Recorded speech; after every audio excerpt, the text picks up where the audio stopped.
Moi, c'est Aubin Tambo, je suis porte-parole et chargé de questions juridiques à FLEDS. Bien, merci. Je vais parler de 3 aspects. Premièrement, l'évolution, la brève évolution politique de l'RDC, des 60 jusqu'en 2020. Et après, je vais parler de FLEDS. Et en fin de compte, je parlerai du leadership communautaire. Concernant le premier aspect, quant à l'évolution politique de la République démocratique du Congo, je ne vais pas le faire d'une manière académique, non.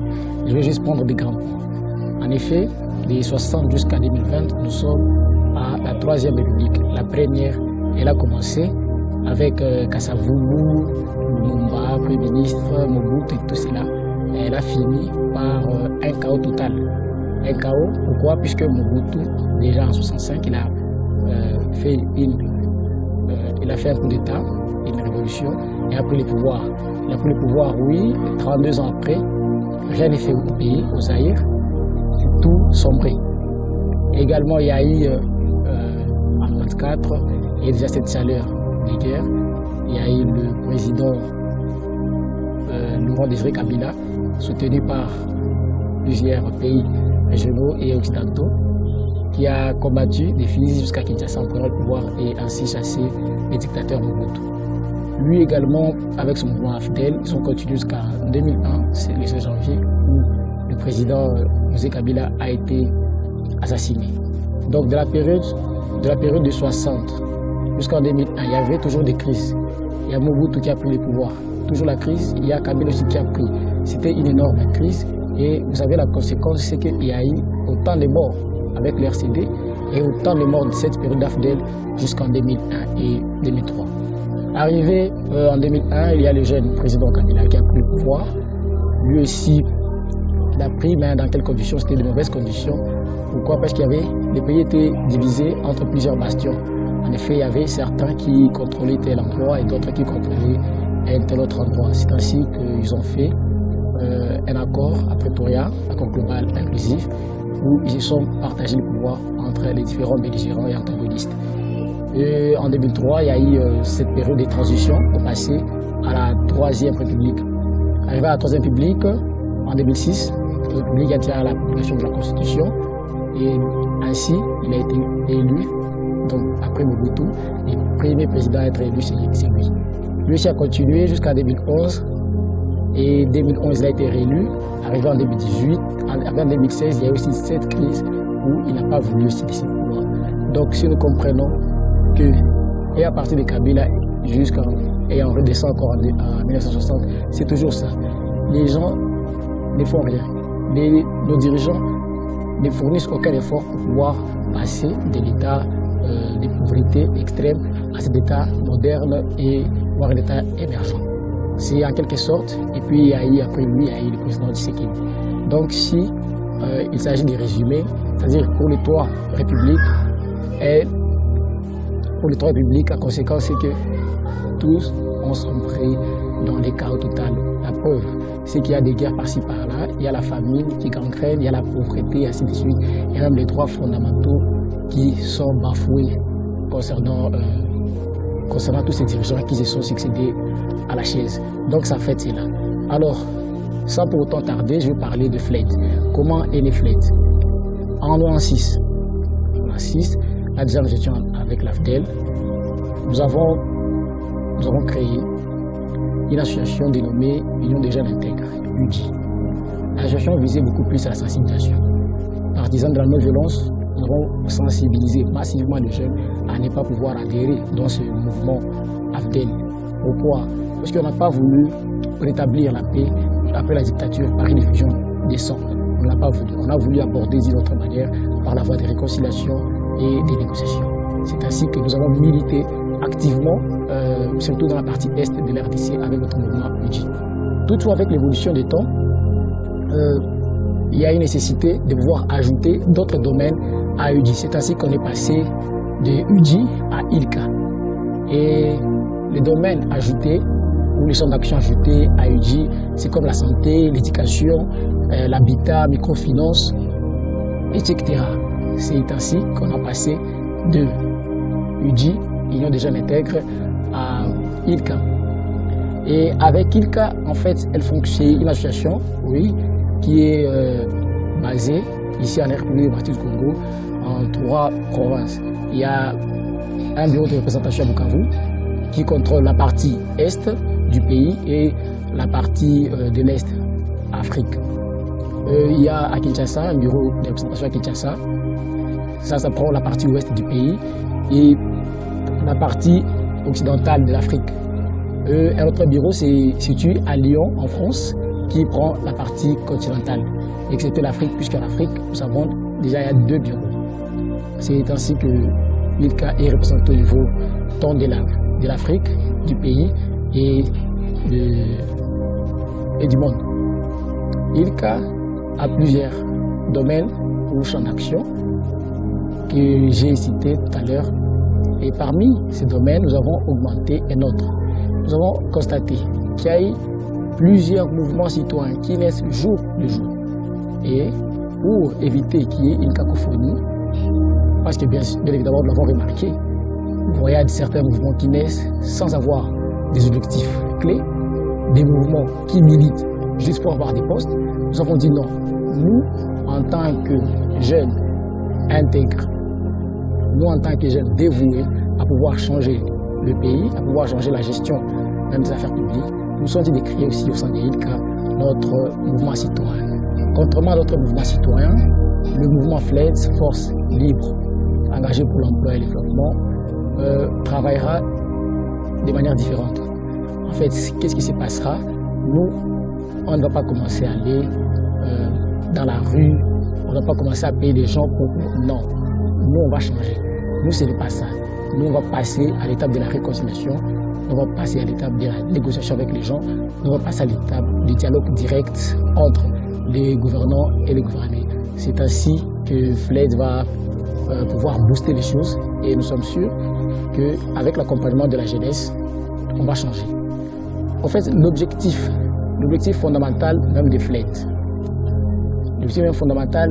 FLED, c'est de vouloir, on promet l'implication des jeunes dans la gestion des affaires publiques, notamment par sa participation effective. Mais il ne suffit pas juste de s'impliquer dans la gestion des affaires publiques, il suffit aussi de participer. Vous savez, il suffit de voir ce qui se passe au pays. Il y a des jeunes qui réclament. Nous aussi, on va participer. Nous aussi, on va participer à la gestion de la chose publique. Malheureusement, ces personnes qui sont au pouvoir leur achètent, alors je dirais, c'est un peu vulgaire, mais leur achètent, mais c'est avec peu d'argent. Alors nous, on ne va pas vouloir cela. En achetant et en corrompant certains, eh bien, c'est la population, c'est le social de la population qui voit l'échec. C'est pourquoi nous, ILCA, on va travailler pour pouvoir éradiquer tout cela afin de remettre les choses dans l'ordre, afin que le peuple congolais, afin que toutes ces personnes qui meurent jour le jour, afin que tous ces affamés puissent avoir droit à l'emploi et au développement également. Après avoir parlé de FLED, de la brève histoire politique, je vais bientôt parler du leadership communautaire. Mais pour parler du leadership communautaire, ce serait mieux que je fasse une brève introduction.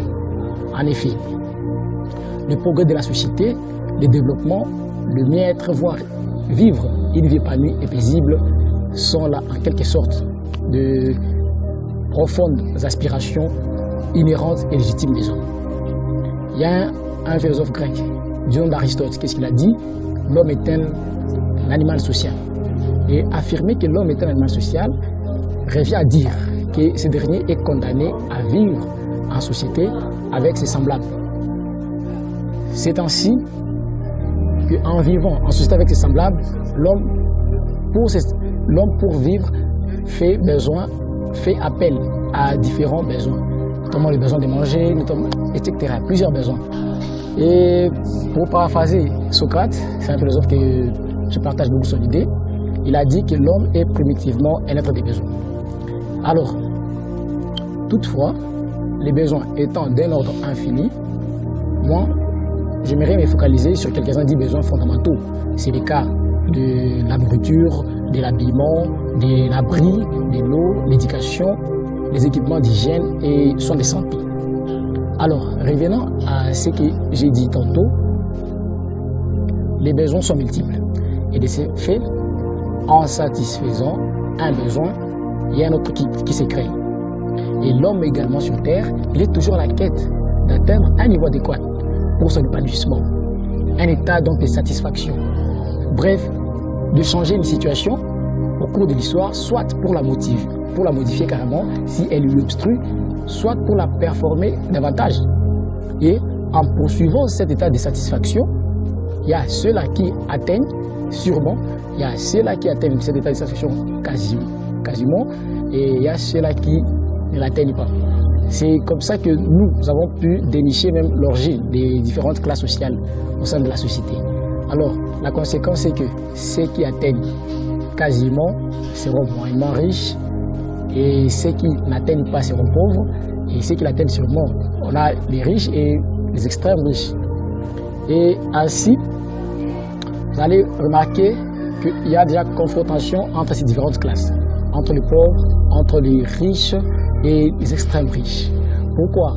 Puisqu'il y a certains de pauvres qui accusent ceux de la classe supérieure comme ceux étant à l'origine même de leur malheur. Il y a ceux aussi de la classe supérieure qui ne veulent pas vivre en conformité avec ceux de la classe inférieure. Il y a toujours cela. C'est une lutte, bien évidemment, qui s'accompagne des conséquences fâcheuses. Et c'est ainsi que naît au sein de toute société la corruption, les violences sanglantes, le cataclysme social, ainsi de suite. Et considérant tout cela, différents processus ont été amorcés afin de pouvoir rééquilibrer la société humaine. Bien que, toutefois, le développement ait lieu dans le monde, on constate toujours que des personnes sont en train d'expérimenter des inégalités. Évidemment, le monde aujourd'hui, comme tragiquement, est marqué par des contrastes rigides. L'exemple, c'est que si vous visitez les banlieues de la bourgeoisie, des pays du Nord et du Sud, aussi bien les centres commerciaux, les gratte-ciel, une vie abondance, des travails de méré, les biens de consommation, les écoles bien approvisionnées, les logements confortables, les soins de santé chers et de haute qualité, on constate que l'écart est vraiment visible. Contrairement aux milieux ruraux, comme les nôtres, je le dis bien, milieux ruraux, où beaucoup de gens, des communautés, restent dans des situations de marginalisation profonde. En effet, la nourriture et d'autres besoins des bases, à l'instar de l'eau potable, à l'instar des logements adéquats, des services de santé, des travaux adéquatement payés, qui sont sérieusement absents. Et cela mène, bien évidemment, aux symptômes classiques de la faim, de la malnutrition, des sans-abri, des sans-terre, de la pathologie et du chômage, des sous-emplois et autres situations exécrables. Revenons à notre cas, la République démocratique du Congo. En effet, nous connaissons actuellement une pauvreté multiforme, malgré notre riche dotation des ressources naturelles, telle son immense superficie, la dense forêt que nous avons, la diversité culturelle. Mais tout ça, n'est-ce pas un paradoxe flagrant et répugnant? Et il est grâce ici, devrons-nous croiser les bras, nous citoyens? Devrons-nous toujours se lamenter et subir coup après coup? Devrons-nous entasser jour après jour le nombre des orphelins et orphelines prématurés? Je dis prématurés pourquoi? Puisque, je prends un exemple, un paisible citoyen qui est assassiné sauvagement. N'est-ce pas que si une fois il a une progéniture, cette progéniture est orpheline prématurément? Devrons-nous aussi assister des veuves et veuves stressées le reste de leur vie, des calamités s'abattant sur nous et alourdissant la désolation humaine? Et revenons sur notre pierre d'ici. Comment pouvons-nous s'engager fermement sur la trajectoire du développement dans un contexte de fragilité qui est généralisé? Et tentant de répondre, ce n'est ni le recours à la force ou aux armes, ce n'est ni la violence, ni le silence qui traduit une acceptation passive comme moyen pouvant rétablir l'équilibre social, pouvant mener à un monde où il fait beau de vivre, pouvons mener la RDC à un stade de développement, voire d'émergence. Plutôt, il faut désarmer l'esprit, il faut désarmer la main. C'est ici à l'aide de l'éducation. Donc il y a exigence de la transformation positive, notamment l'amélioration du comportement des individus, l'organisation de la société et la gestion des affaires publiques. Et ces trois aspects que je viens de citer forment le leadership. Le leadership, en effet, peut se définir de la manière suivante. Pour relever les défis, il requiert des réponses adéquates, optimales et voire même innovantes, relevant du génie propre des acteurs décideurs, donc du leadership. Et le leadership, s'il peut être défini, c'est un comportement, ce sont des attitudes, c'est l'influence, c'est le pouvoir, etc., d'un leader ou d'un meneur d'hommes. Également, il est sous-entendu comme la vision du leader, les atouts dont il dispose, la capacité de naviguer à contre-courant, la stratégie utilisée pour mobiliser les autres autour de sa pensée. Et ainsi, on distingue quant à son origine le leadership inné, c'est-à-dire des talents avec lesquels nous naissons, et le leadership acquis, notamment le leadership qui s'est construit avec tous ces clubs qui sont en train de naître par-ci par-là. Les leaders alors, il y a plusieurs définitions qui interviennent, mais toutefois, je vais regrouper ces définitions en deux. En effet, certains définissent les leaders comme une personne qui jouit d'une grande autorité, notamment au sein d'un groupe restreint, parce qu'elle y est populaire et exerce un ascendant réel. D'autres considèrent les leaders comme quelqu'un qui est à la quête d'un changement dans son milieu, qui montre l'exemple, de quelqu'un qui encourage les autres à exprimer les meilleurs d'eux-mêmes, quelqu'un qui inspire et entraîne les autres, de quelqu'un qui insuffle un esprit d'engagement, évidemment de quelqu'un qui commet aussi parfois des erreurs, tout homme est failli. Le leader, c'est aussi quelqu'un qui est très sociable, c'est quelqu'un qui a l'écoute des autres, c'est quelqu'un qui fait appel à la créativité, à la persévérance. Il y a plusieurs qualités qui interviennent. Mais toutefois, de ces deux définitions, nombreux sont ceux-là qui se mettent d'accord que l'inné est un déterminant de taille pour des personnes exceptionnelles dites leaders. Évidemment, pour les sortes de leadership, il y en a plusieurs. Mais toutefois, avec la vision que nous poursuivons au sein des FLET, nous allons parler de leadership communautaire. Puisque nous avons remarqué différents leaderships, différentes sortes de leadership ont été appliqués, mais jusque-là, il n'y a aucun résultat qui soit palpable. Et nous, on développe le leadership communautaire. C'est à dessein que j'ai choisi ces leaderships communautaires. Puisque pour nous attaquer aux enjeux complexes du monde aujourd'hui, des problèmes qui rongent nos sociétés, notre société congolaise, nous devons s'unir et faire preuve d'un leadership collectif. Puisqu'il s'est de rappeler que pour aller vite, on y va seul. Mais pour aller mieux, on va ensemble. Notre société congolaise, en particulier, et le monde actuellement, en général, est en pleine expansion, notamment avec la globalisation ou mondialisation. Cette dernière est en trois aspects: la production, le marché et les finances. Et tous ces aspects ont des effets sur l'environnement, sur les systèmes politiques, sur le développement économique et le bien-être. En effet, la mondialisation, elle a été élaborée dans le but de créer un monde uni, un monde solidaire, et s'entraidant en cas de diverses circonstances, bonnes ou mauvaises. Cependant, au fil des années, on a remarqué que cette machine était là juste pour satisfaire les intérêts des uns. Quand je dis les intérêts des uns, je fais allusion aux occidentaux et orientaux, en défaveur des tiers-mondistes. Quand les tiers-mondistes, les pays du tiers-monde. Et donc, on a remarqué que le voile qui couvrait cette machine s'est dénué, dans le sens où l'on constate que ce sont nos sociétés tiers-mondistes qui s'avilissent au profit de l'Occident. Malgré la mondialisation qui a visé à apporter la prospérité, la démocratie et la paix devient maintenant une cause de manque de paix et d'insécurité économique. Et la paix, comme nous le savons tous, c'est cet état idéal que tous nous avons besoin, comme je l'ai dit au début. Ainsi, la question de la dette. La dette, c'est un des effets de la mondialisation.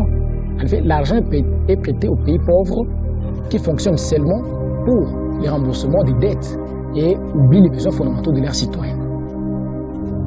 Vous voyez en fait la méchanceté au moins de cette mondialisation.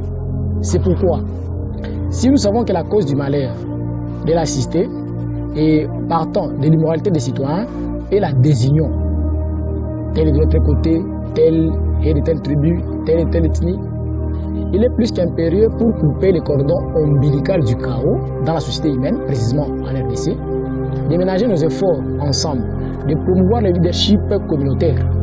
Et pour ce faire, nous devons saisir les biens fondés de la diversité culturelle, car elle vaut de l'or à bien des cas. Nous devons saisir cette diversité dans quel sens? Saisir la diversité dans le sens où nous puissions éviter tout facteur de discrimination portant sur l'origine de quelqu'un. Non, nous devons l'éviter. En effet, la diversité culturelle, c'est cette valeur par laquelle les différences sont mutuellement connexes et se supportent réciproquement. Comme le peuple vivant dans le monde appartient à différentes cultures, ils doivent vivre en harmonie et en diversité s'ils veulent expérimenter la paix et le développement. C'est pourquoi nous devons non seulement regarder les différences et les similitudes, mais plutôt être capables d'apprendre d'elles dans le but d'établir la paix. La paix, oui, le développement et l'environnement sain sont les atouts nécessaires pour le bien-être de chaque individu et des collectivités. La réalisation de ceci est considérée d'ailleurs comme une condition de la garantie et du respect effectif des droits individuels de l'homme, ainsi que de la promotion et du renforcement de ces droits. Et pour que ces libertés individuelles ou collectives soient reconnues et respectées par tous, les gouvernants et gouvernés, trois conditions sont à réunir: l'existence d'un état de droit, la reconnaissance des droits par cet état et l'existence d'une justice indépendante et impartiale. Et le leadership a plusieurs valeurs. Le leadership communautaire également. Mais toutefois, pour le leadership communautaire, je vais prendre juste 5 valeurs clés. En fait, le leadership d'abord, il ne vise pas simplement l'atteinte d'un but. Non, la façon d'atteindre ces buts est aussi un élément important du leadership. Et pour les 5 valeurs que je propose tout à l'heure, elles sont tirées de Paul Schmitt. Paul Schmitt qui est un Canadien, qui s'intéresse beaucoup au domaine du leadership communautaire. En fait, les 5 valeurs sont, premièrement, on a les atouts communautaires. Dans toute communauté, ce sont les gens qui y vivent qui sont l'atout le plus important. Il ne peut y avoir des sociétés, il ne peut y avoir d'État sans les gens. Et la preuve, c'est que parmi les conditions sine qua non pour qualifier d'une société, d'un État, il y a la présence notamment de la population.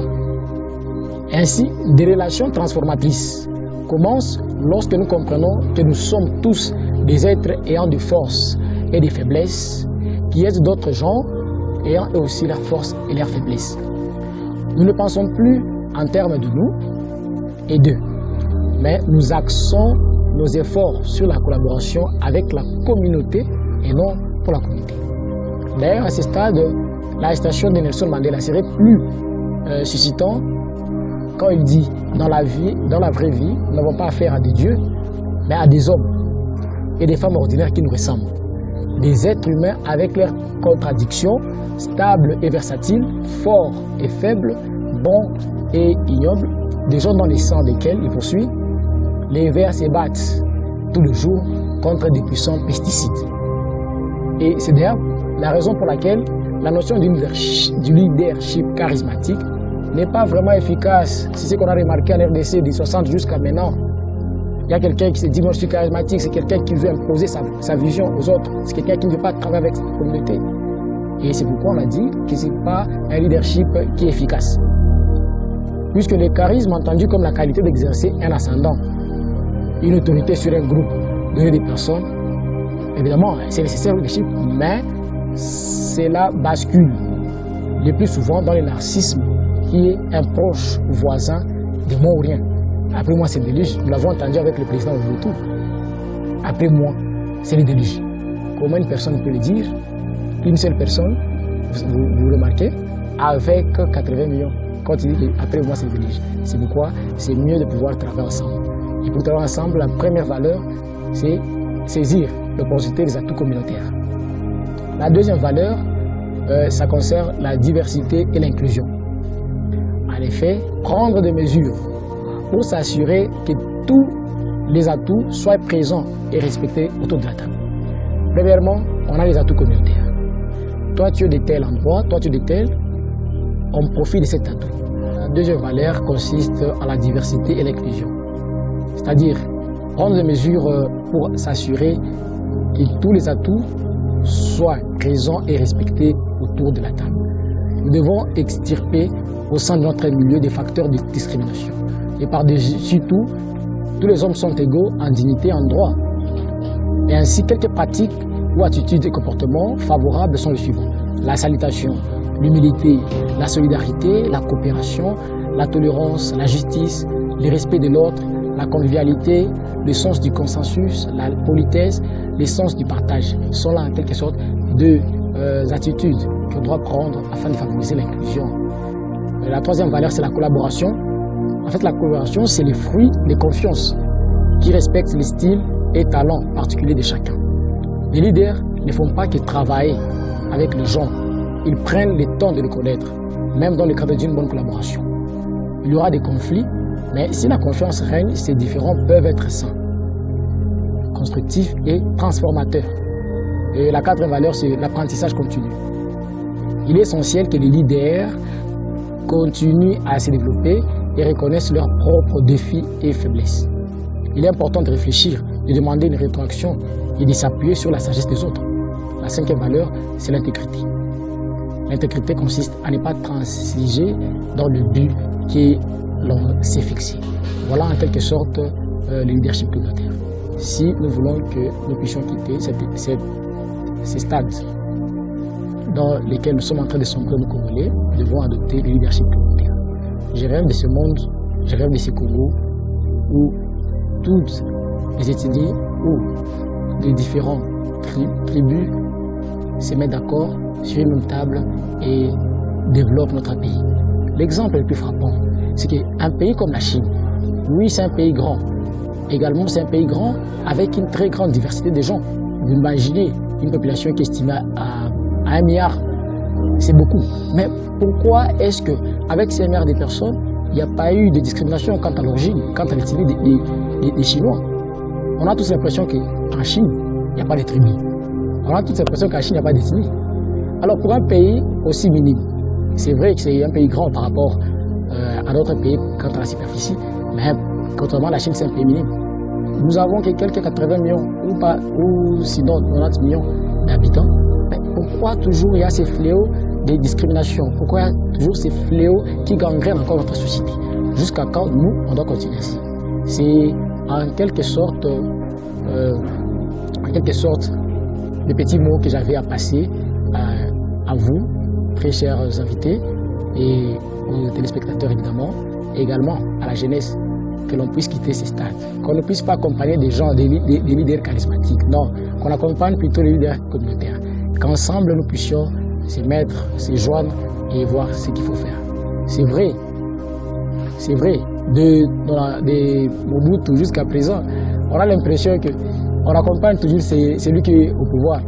Il y a tel député qui peut venir et vous dire je vais postuler, je vais faire ceci. Alors tu verras, même des licenciés, chose nauséabonde d'ailleurs, même des licenciés accompagnés tel député.